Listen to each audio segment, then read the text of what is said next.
প্রায় 450 বছরের পুরনো পাকা বাড়ির সন্ধান পাওয়া গেছে বরিশালের মেহেন্দিগঞ্জ উপজেলার পূর্ব ইয়ারব্যাগ গ্রামে।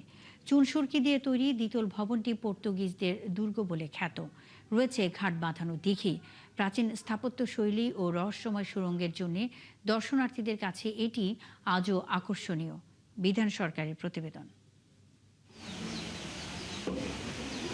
জঙ্গল বেষ্টিত 6 কক্ষের দ্বিতল ভবনটির চারদিকে 10 ফুট উচ্চতার প্রাচীর ঘেরা ছিল। প্রাচীন এই পাকা ভবনটি নিয়ে রয়েছে নানা অলৌকিক গল্পকথা।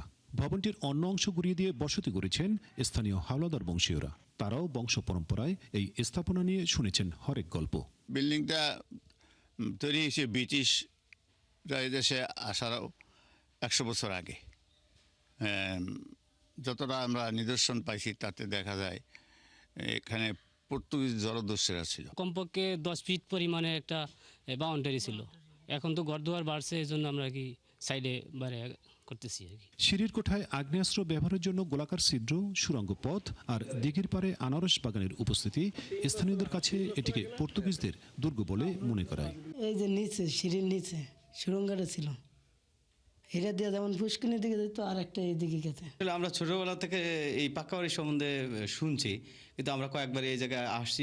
এই সুড়ঙ্গটা অনেক গভীরে ছিল এবং অনেক পুরানো একটা রাস্তার মতো ছিল।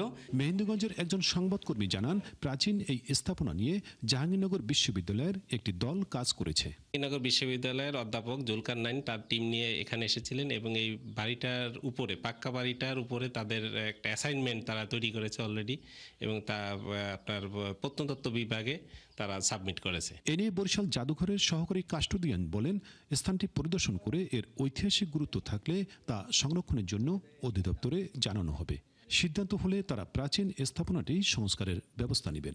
আমি এটা সরজমিন পরিদর্শনে যাব। যদি এর ঐতিহাসিক ভ্যালু এবং প্রত্নতাত্ত্বিক তাৎপর্য থেকে থাকে তাহলে অবশ্যই এটা সংস্কার সংরক্ষণ করার জন্য আমি অধিদপ্তরে প্রতিবেদন দাখিল করব। প্রমত্তা মেঘনার তীরে গড়ে ওঠা ঐতিহাসিক পাকা ভবনটির সাথে এই অঞ্চলে পর্তুগিজদের উপস্থিতি, তাদের কর্মকাণ্ড এবং ইতিহাস জড়িয়ে আছে।